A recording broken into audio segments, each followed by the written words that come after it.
Let's say nih Kang, udahlah Kang Emil misalnya di Jakarta, mereka kan menyisakan calon potensial itu ya Pak Deddy Mulyadi mungkin ya, gitu kan salah satu di antara, tadi kan bilang dia sebenarnya posisi Deddy Mulyadi di antara kandidat lain di Jawa Barat nih, di antara ketua partai sejauh mana, sejauh pengamatan survei itu seperti gimana ya? Saya kira begini, ini di luar data dulu ya, secara dalam secara historis misalnya, Kang Deddy itu kan dia pernah jadi wakil bupati, bahkan di 2018 saya kira ini yang menurut kami gitu ya, itu memberikan keunggulan komparatif bagi Kang Deddy. Di 2018 sudah mengikuti Pilgub, meskipun saat itu kan mencalonkan diri sebagai Wagub sebetulnya.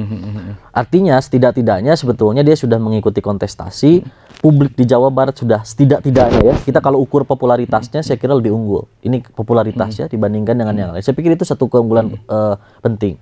Kemudian kedua, kalau berkaca pada data statistik survei kami misalnya Desember lalu, Ridwan Kamil ada di angka 30-40% plus minus ya, karena ada margin of error juga di sana.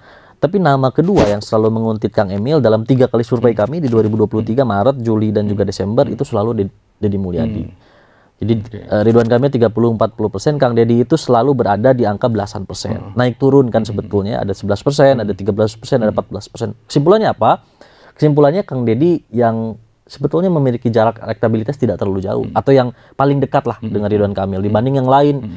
Yang lain itu kan dalam hasil survei kami baru 3%, baru 4%, 6%, 8%, ada yang masih 1%.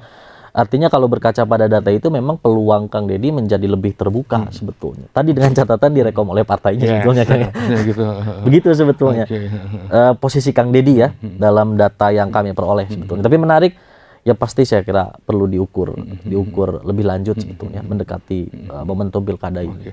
Jika berbicara data begitu ya, kita melihat hasil kan PDIP ini punya basis dukungan yang cukup kuat di Pantura. Kan sebetulnya sejauh ini kan tadi yang Kang bilang Mas Ono itu kan base-nya di Pantura ya. Sementara nama-nama lain kan nyaris tidak ada sebetulnya yang berasal dari Pantura. Jadi saya kira itu juga bisa menjadi tawaran bagi partai-partai lainnya yang membuat bargaining politik PDIP tinggi. Base di Pantura, Cirebon, Indramayu begitu ya, Subang dan seterusnya. Yang memang terkenal misalnya sebagai basis PDIP. Sementara nama-nama lain kan lebih banyak berasal dari wilayah Bandung Raya misalnya ya. Kemudian juga Kang Deddy kan however Purwakarta sebagai base utamanya ya. Sekalipun dia sekarang mulai menjelajah ke mana? Cirebon begitu ya. Kasus Pina ya. Muncul di-mention berkali-kali. Tapi saya kira bagi PDIP tawaran itu untuk kemudian memperkuat atau dapat memenangkan pertarungan di Pantura itu menjadi sesuatu yang bisa menjadi alat negosiasi menarik saya kira bagi partai-partai lain. Terima kasih sudah nonton. Jangan lupa like, subscribe, dan share ya.